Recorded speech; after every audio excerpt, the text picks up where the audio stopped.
السلام عليكم. ازيكم حبايبي عاملين ايه؟ يا رب كده دايما في خير وسعادة. قبل ما ابدأ معاكم احب اشكر كل حبايبي الجداد اللي شرفوني في القناة. اما بقى بالنسبة للوصفة الجميلة اللي قدام حضراتكم دي، وصفة الفطير او سندوتشات الفطير سهلة وبسيطة وسريعة جدا، وكمان بتستخدمي فيها اقل نسبة دهون، يعني خفيفة جدا. تاكليها بقى غدا، تاكليها عشاء. ما بتخافيش من أي دهون فيها، لإن إحنا مستخدمين أقل نسبة دهون في الفطير اللي قدّام حضراتكم ده. إن شاء الله تجرّبوه بالطريقة دي وينول رضاكم. يالّا كده نبتدوا مع بعض. معايا هنا كيلو من الدقيق، هانزل عليه بربع معلقة صغيرة من الملح، بعد كده هانزل بالمَيّة تدريجيًا. أنا هنا ما أقدرش أحدد كمية المَيّة، لإن كل نوع دقيق بياخد مَيّة على حسب نوعيته. نزلت بالمية تدريجيا وعجنته كويس قوي لحد ما بقى بالشكل اللي قدام حضراتكم ده. العجينة لا هي ناشفة ولا هي طرية. بعد كده هنزل عليها كده بنقطتين من الزيت علشان العجينة وشها ما يعملش قشرة كده وينشف، وكمان ما تلزقش في الطبق. بعد كده رايحة اسيبها تستريح في حدود 5 دقايق، وهبدأ اقطع على طول.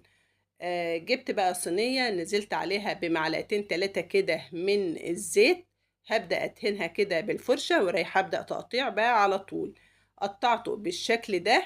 بعد طبعًا ما خلّصت الكمية تقطيع، غطيتها كده بكيس من أكياس التلاجة علشان وشها يتن طري كده وجميل. وهابدأ بقى أحضّر الحشوة. الحشوة هنا ما ترتبطيش بحشوة حد، أي حشوة متواجدة عندِك اشتغلي بيها.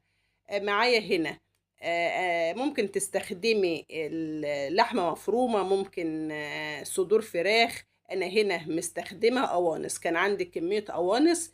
مسكتها فرمتها وعصقتها عادي خالص، نزلت عليها بالبصل والثوم، كمان بالفلفل الألوان، تبلتها كويس قوي وسبتها لحد ما بردت بالشكل اللي قدام حضراتكم ده. بعد كده بقى حابة تضيفي لها جبن براحتك، ما انتش حابة براحتك. أنا عندي هنا ميكس من الجبن، موتزاريلا على شيدر. نزلت بقى على الحشوة دي بعد ما بردت بالجبن. لو ما انتش حابة تضيفي جبن براحتك، ممكن كمان تستخدمي حشوة الجبن بدل الحشوة دي كلها. فاستخدمي أي حشوة متواجدة عندك. بعد كده بقى معايا هنا خليط من السمنة البلدي على سمنة المحلات عادي خالص. هبدأ بقى شايفين بأقل كمية دهون رايحة استخدمها. دهنت كده الصينية وهبدأ أفرد الفطيرة كده بالطول. أنا هنا فردت أول واحدة، حسيت إن هي كبيرة، بدأت بقى أقطع حتة عجينة كده من الفطير اللي أنا كنت مقطعاه مع حضراتكم ده، يعني حبيت أصغر السندوتش. بدأت بقى هنا أنزل كده بحشوة السندوتش، احشي على حسب راحتك انت بقى، والفه. انا حسيت هنا شايفين ان السندوتش طويل عن اللازم يعني، فايه بدأت اصغر العجينة تاني على صينية فرن كده مدهونة، وهبدأ بقى ارص السندوتشات دي. انا هنا كنت فعلا صغرت العجينة، وهبدأ ألف السندوتش علشان حجمه يطلع صغير شوية بالشكل اللي قدام حضراتكم ده. أخدت منها حتة كده وإيه وفردتها عادي بقى عشان السندوتش يصغر ويبقى إيه جميل معانا كده.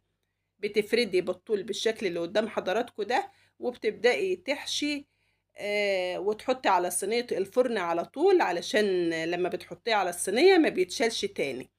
طبعا بعد ما خلصت الكمية كلها بالشكل اللي قدام حضراتكم ده، مع آخر بقى سندوتش بيكون الفطير كله ارتاح. طبعا في الوقت ده أنا مسخنة الفرن الغاز العادي.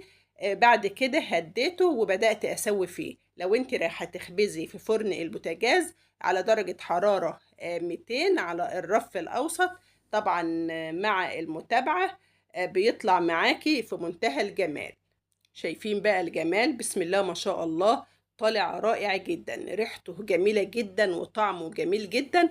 طبعا بعد ما بتطلعيه من الفرن بتغطيه بكيس، وبعد الكيس بتغطيه بفوطة كده علشان البخار اللي بيطلع منه يرد عليه كده ويخليه معاكي طري في منتهى الروعة. طبعا هنا الفطير لسه سخن، انا حبيت اوريه لكم.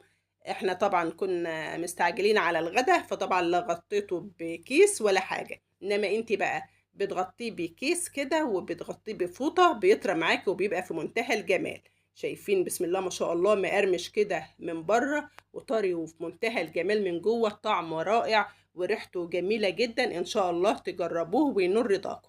حبايبي لو وصلتوا لحد هنا ما تنسوش اللايك، وسلام عليكم.